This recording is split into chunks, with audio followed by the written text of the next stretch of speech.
Thank you for joining Wars of the Roses. And this is a talk on astrology by Manly P. Hall. An article taken from The All-Seeing Eye, Volume 5, Number 8, May 1931. A talk on astrology. Extracts from the notes of a lecture given at the monthly meeting of the Astrologers Guild, Hotel McAlpin, New York City. People overestimate the importance of the mathematical side of astrology. A good mathematician very seldom makes a good astrologer, for the type of mind which concerns itself with split seconds is temperamentally unfit to advise people in the practical problems of life.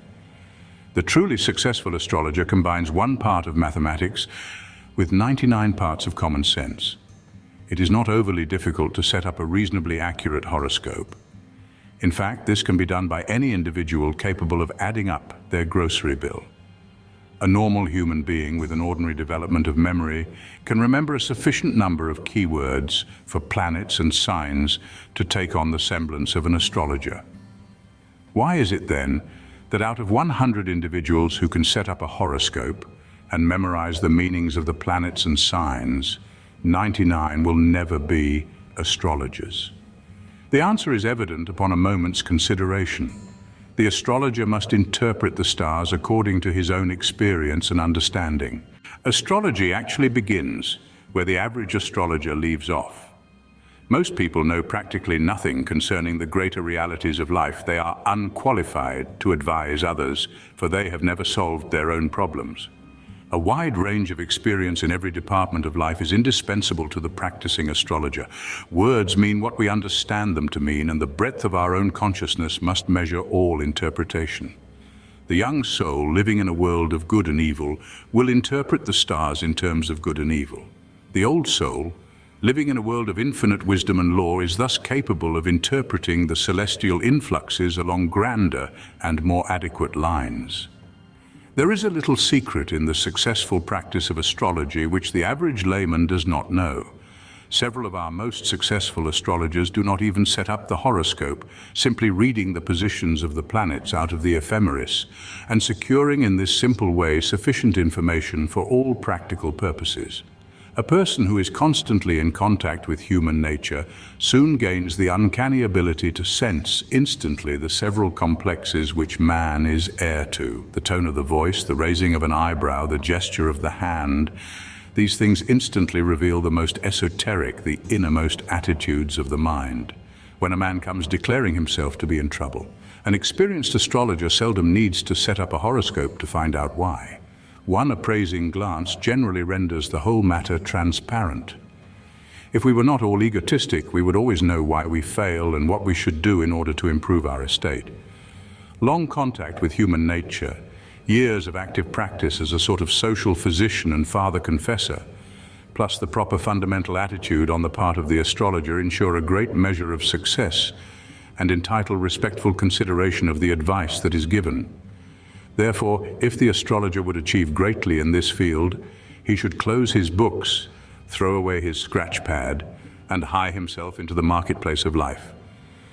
It is not theory, but practice that makes perfect.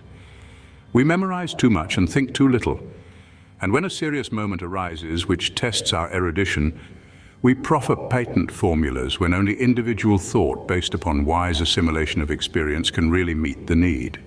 We may almost say that astrologers are born and not made, for while it is true that we all contain the necessary qualities in a potential state, only a few have precipitated those prerequisites to a point where they are substantial elements in the thinking and living. It seems that some people simply cannot help being narrow, personal, selfish, and opinionated. Of course, to the degree that these qualities are present, the astrologer is disqualified. Astrology is not only a science, but also a life, and we who would understand it must live it. Where it is only an intellectual concept, it generally does more harm than good. The usefulness of the astrologer is further measured by his freedom from fads and hobbies which so many ride to death.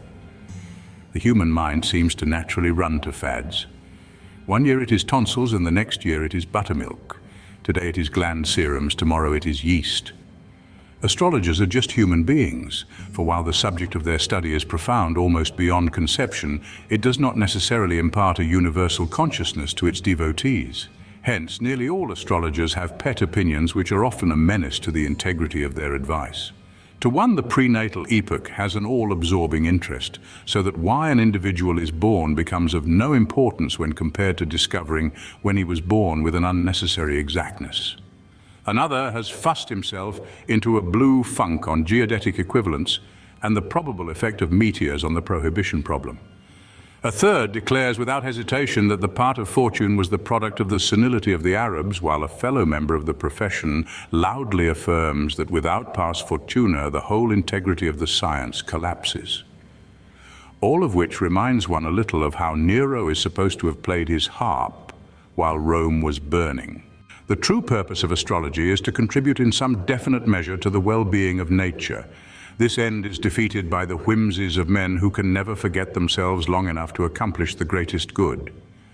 Realizing simplicity to be the key to true greatness, the philosophic astrologer will approach his problem as directly as possible, eliminating all unnecessary complications. Realizing that generals are more helpful than particulars, he will not prophesy times and places, but will reveal those tendencies which, if left uncorrected, will become the parents of innumerable complications. Astrologers love to prophesy, and they strut around like puff pigeons when some things which they have predicted come to pass. In discussing the financial crash of 1929, a would-be astrologer told an eminent financier that he had predicted the crash 6 months before it happened, at the same time exhibiting unpardonable pride. The man of big money smiled and replied, "I do not know one star from another, but I predicted it 10 years ago." When studying the stars, the astrologer should never forget that these marching orbs signify the immutability of cosmic law.